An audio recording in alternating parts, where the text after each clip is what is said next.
Hello everyone, today we will discuss the different methods used to locate an irrational number on the number line.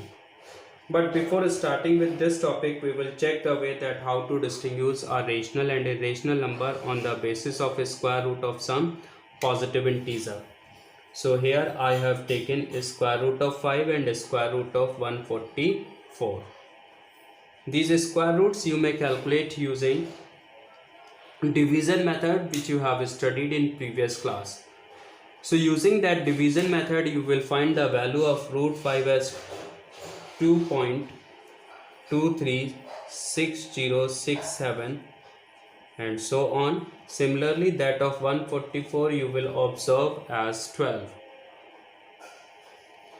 In case of root 5 you will observe its decimal part is keep leading, and at the same time when you observe that long division method you will find that no particular group of digit gets repeated as well. So its decimal expansion is of non-terminating and non-recurring type, is of non-terminating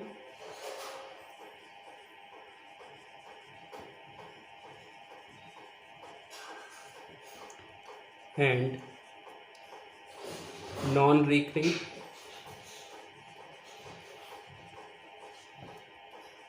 type,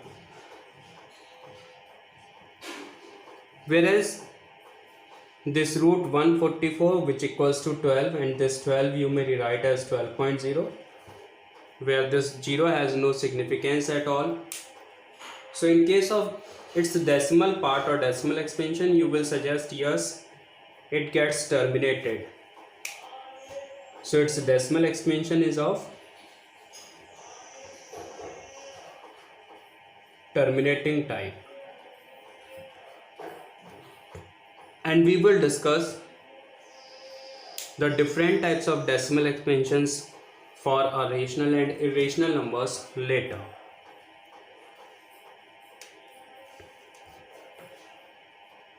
Here this root 144 which equals to 12 could be rewritten as 12 upon 1 as well, and this responds to a form of rational p upon q where q is some non-zero integer. Whereas the value of root 5 which is 2.236067 and so on, as this decimal part is of non-terminating and non-recurring type, so we can't express it in form of rational p upon q where q is some non-integer. That's why the root 5 is irrational.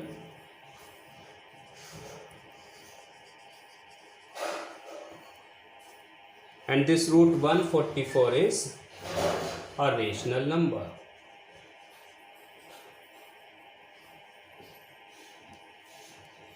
Thus remember that a square root of a non-perfect square value is irrational always, whereas the square root of a perfect square value is rational always.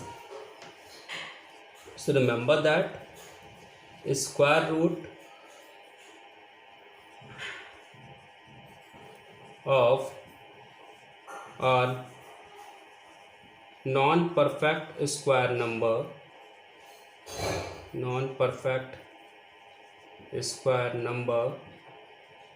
is irrational, whereas a square root of a perfect square number is rational always.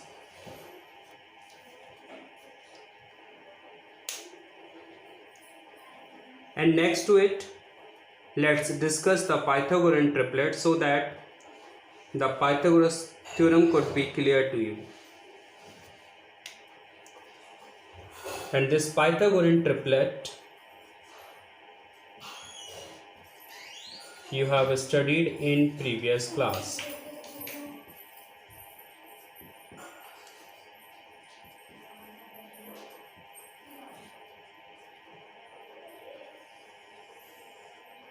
Pythagorean triplets are such three numbers in which square of the largest one is always equal to sum of the squares of remaining two numbers. And in general case, we found such Pythagorean triplets as 2m, m square plus 1 and m square minus 1, where the largest one is m square plus 1 and m is some integer. So let's calculate any three Pythagorean triplets for some positive integer of m. So here I have taken m equals to 2,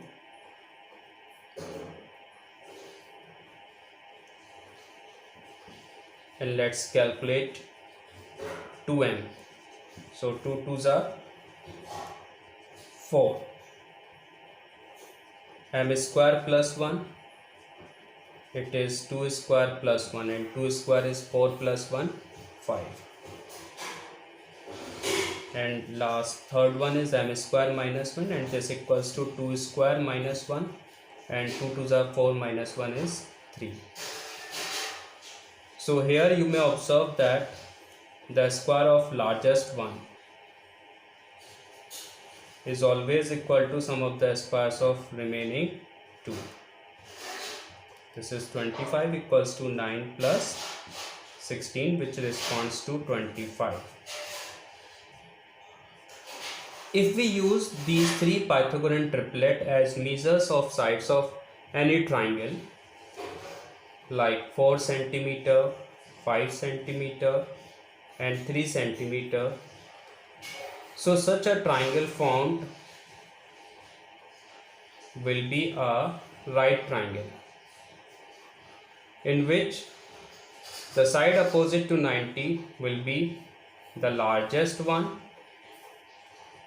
and the rest of two sides will be 4 and 3 centimeter. In this right angle triangle,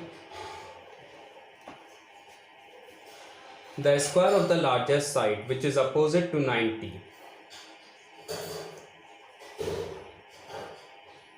is always as equal to sum of the squares of remaining two sides, because these sides are in Pythagorean triplets. And remember that this side opposite to 90 is called hypotenuse, H for hypotenuse. So that the square of hypotenuse is equal to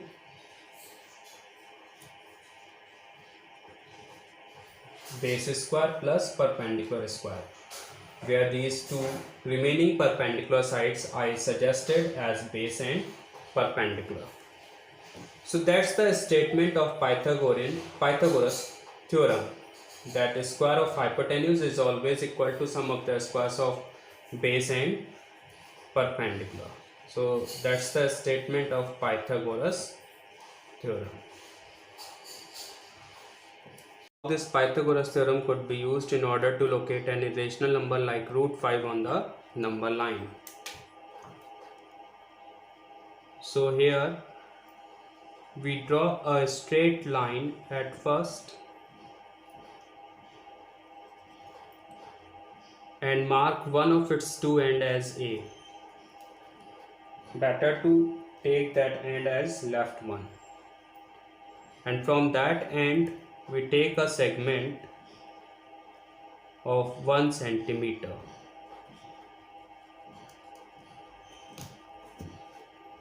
And at next end of that segment we draw a perpendicular of 1 centimeter.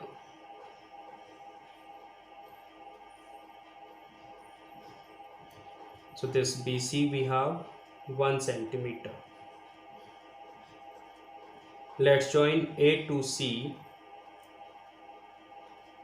So in this right triangle ABC, you will find this hypotenuse AC as equal to under root of AB square plus BC square.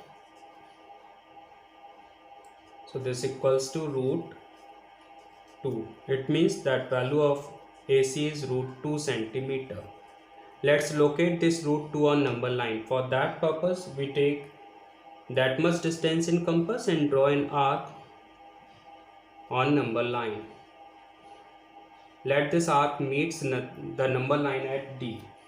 So that's the position where root 2 is located.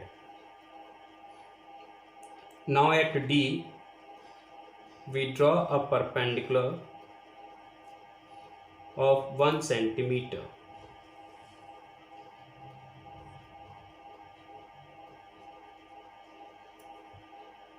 And let's join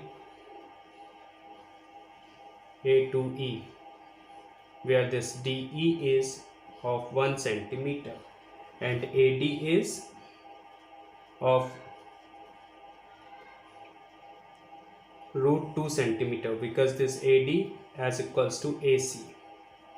So this root 2 is used for AD as well. So in right triangle ADE, we have its hypotenuse AE as equal to square of AD. So that's the square of root 2, which would come 2 plus square of DE, that is a square of 1. So it is 1. Hence AE is root 3. Now to locate this root 3 on number line, we take that much distance in compass and draw an arc on the number line. So that's the position where root 3 gets located. And remember that this AF is same as equal to AE. So this root 3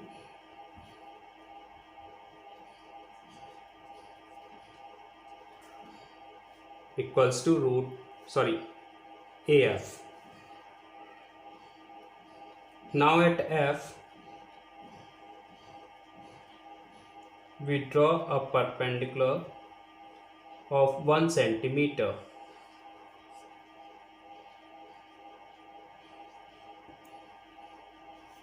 So this GF is 1 centimeter. Let's join A to G. So in this right triangle AFG, you have this hypotenuse AG as equal to square root of AF square plus GF square, where AF is root 3. So square of root 3 is 3 plus square of GF, this is square of 1. So it becomes root 4. And this root 4 you may suggest as 2 as well. So this AG is root 4, or you could say 2. Let's locate this root 4 on number line. For that purpose, we take that much distance in compass and draw an arc on the number line. So that's the position where root 4 or 2 gets located. Now at H, and remember that this AG and AH are same. So this 2 responds AH as well. Now at H, we draw a perpendicular of 1 centimeter.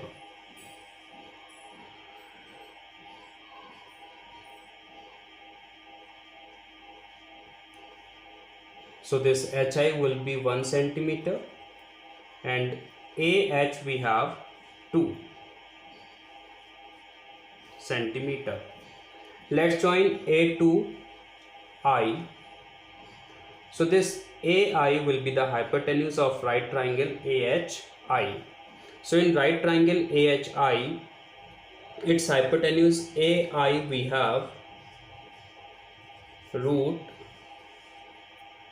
AH square, which is a square of 2, so it is 4, plus HI square, this is a square of 1, so it becomes 1.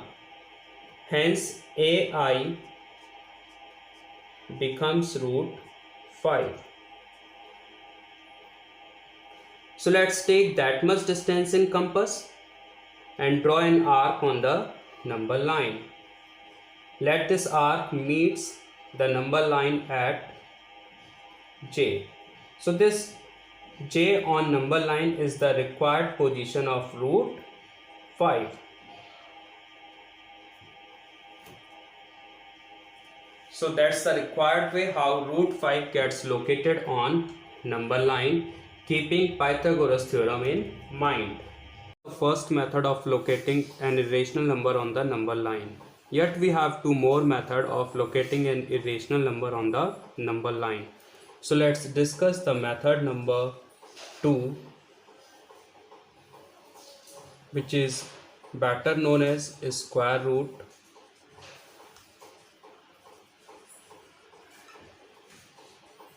spiral method also.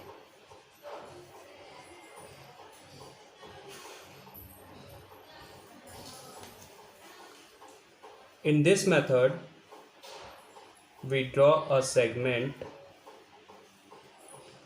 of 1 centimeter at first and mark both of its end by some capital letter like A and B. Now at B end, we draw a perpendicular of 1 centimeter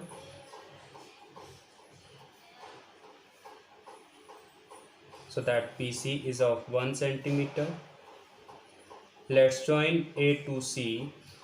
So in this right triangle ABC, this hypotenuse AC we found as a square root of square of base plus square of perpendicular. It means 1 square plus 1 square. So this is 1 plus 1 equals to root 2. So this AC becomes root 2 centimeter. Now at C end, we draw a perpendicular of 1 centimeter.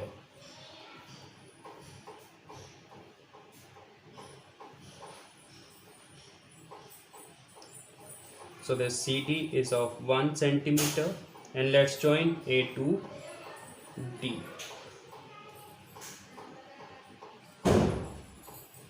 So in right triangle ACD, using Pythagoras theorem, this hypotenuse AD we found is square root of AC square. It means square of root 2 is 2 plus CD square. So this is a square of 1 and it becomes root 3. So this AD is of root 3 centimeter. Now at D end, we draw a perpendicular of 1 centimeter.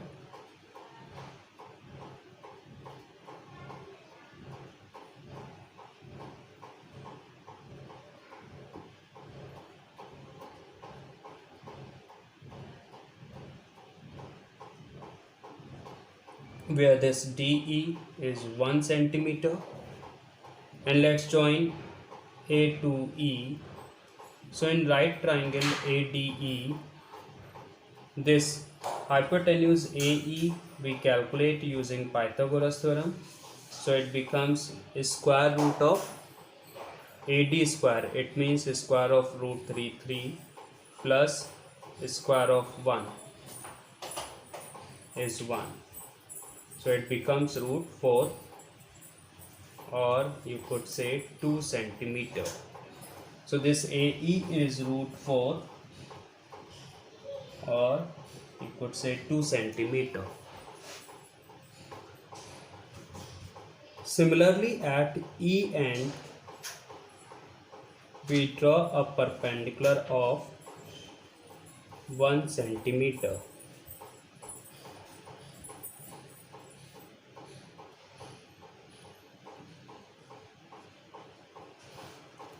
So this EF is of 1 centimeter, and let's join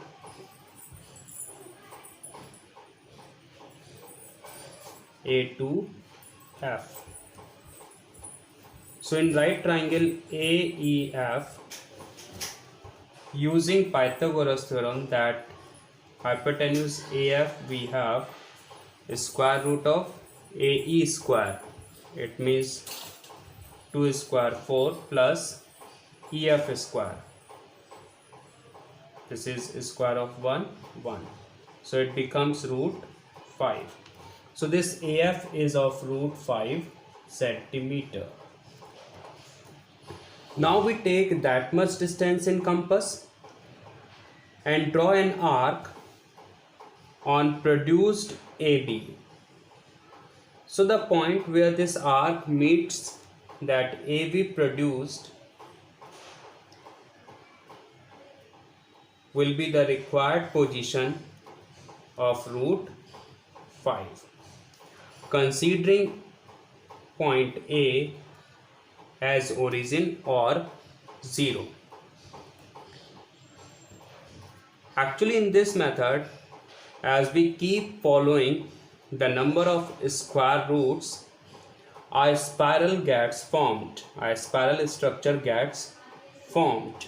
So due to this spiral structure, the method adopted is known as square root spiral method. Let's move on to third method.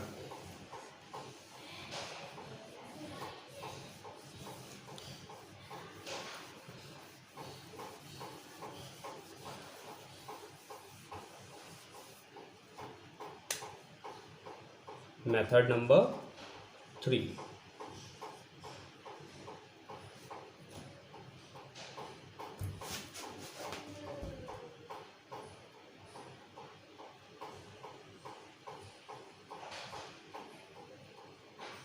On right side of it, I am going to explain the number of steps involved.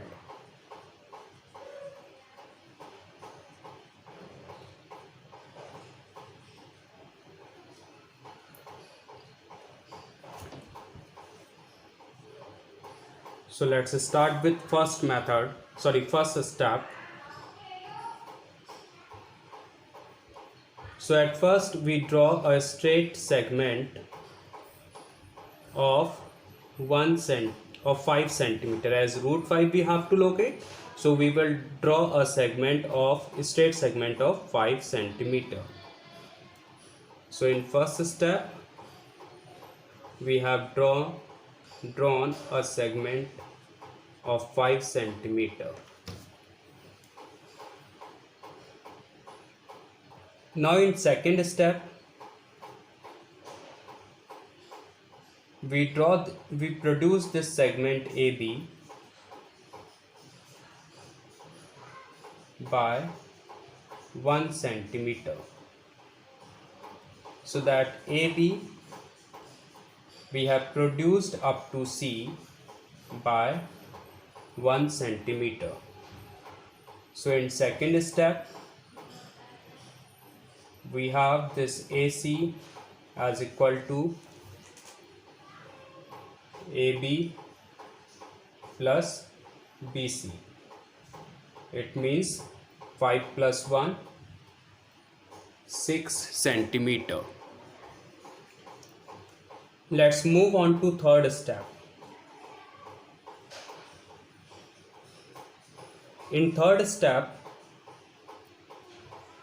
we draw the perpendicular bisector of AC.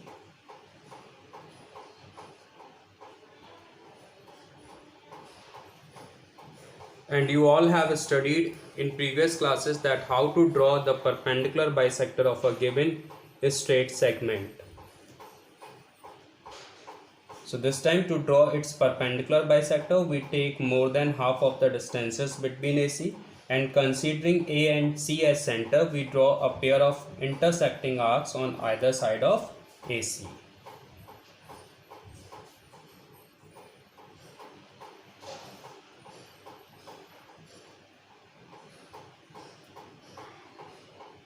So this is the perpendicular bisector of AC segment.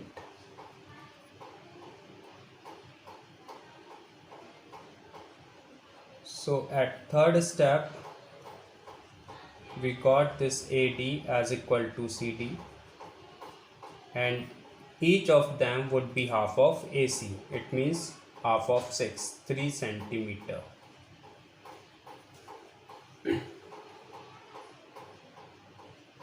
Let's move on to fourth step.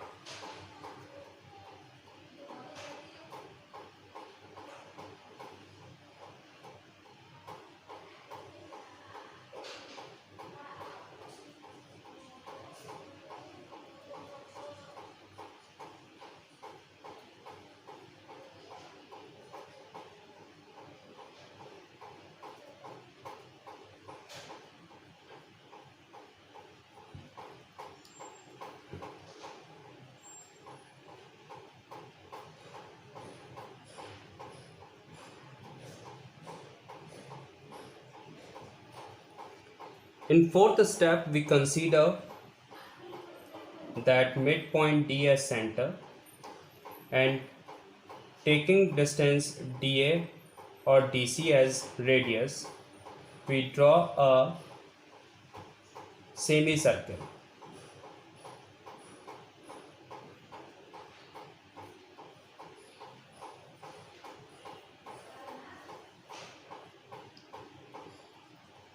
Let's move on to fifth step.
And in fifth step, we draw a perpendicular from B point,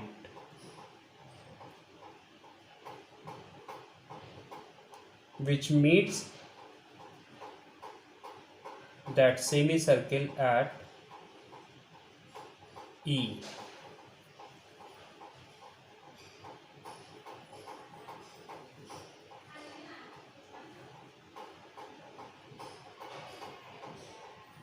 And in sixth step,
we join that center of semicircle to the point of intersection E.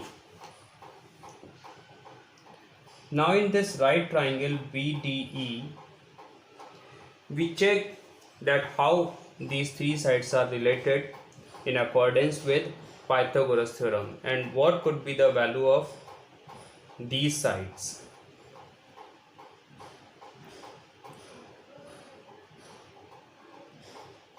So in sixth step, we prefer to check the measure of all three sides. Let's check the value of dB.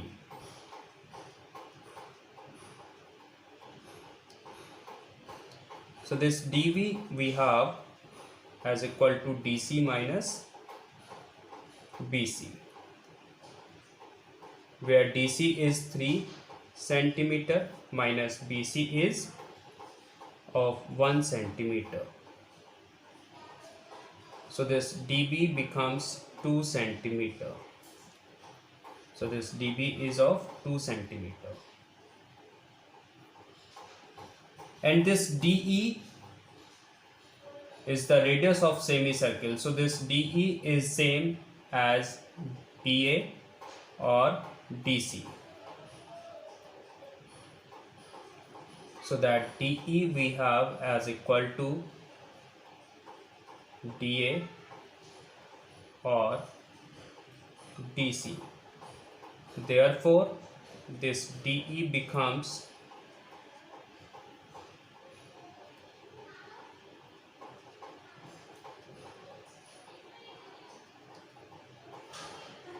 3 centimeter.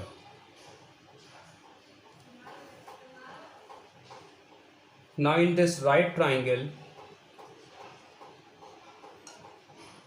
DBE, using Pythagoras theorem, we have a square of DE as equal to sum of squares of DB and BE. DE is 3, so this is a square of 3 equals to DB is 2, so it is a square of 2 plus this BE is unknown, so it is BE square. So this BE square equals to 3 square 9 minus 2 square is 4 and it becomes 5. So this BE equals to root 5. So obviously this BE is of root 5. Now we take that much distance in compass, and considering this D midpoint as 0 means origin,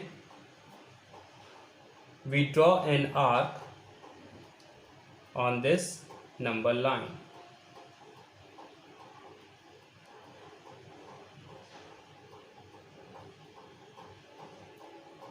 So we take that much distance, that BE distance in compass, and considering D as center or origin point, we draw an arc to intersect DC at some point. So this point is the required position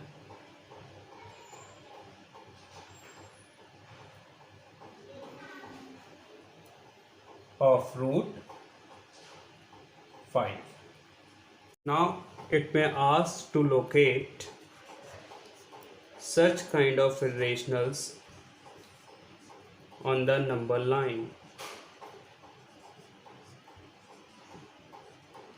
So remember that such kind of irrationals could be located using method number 3 only. That's why this method number 3 is very useful, because that method number 3 could locate both kind of irrationals on the number line.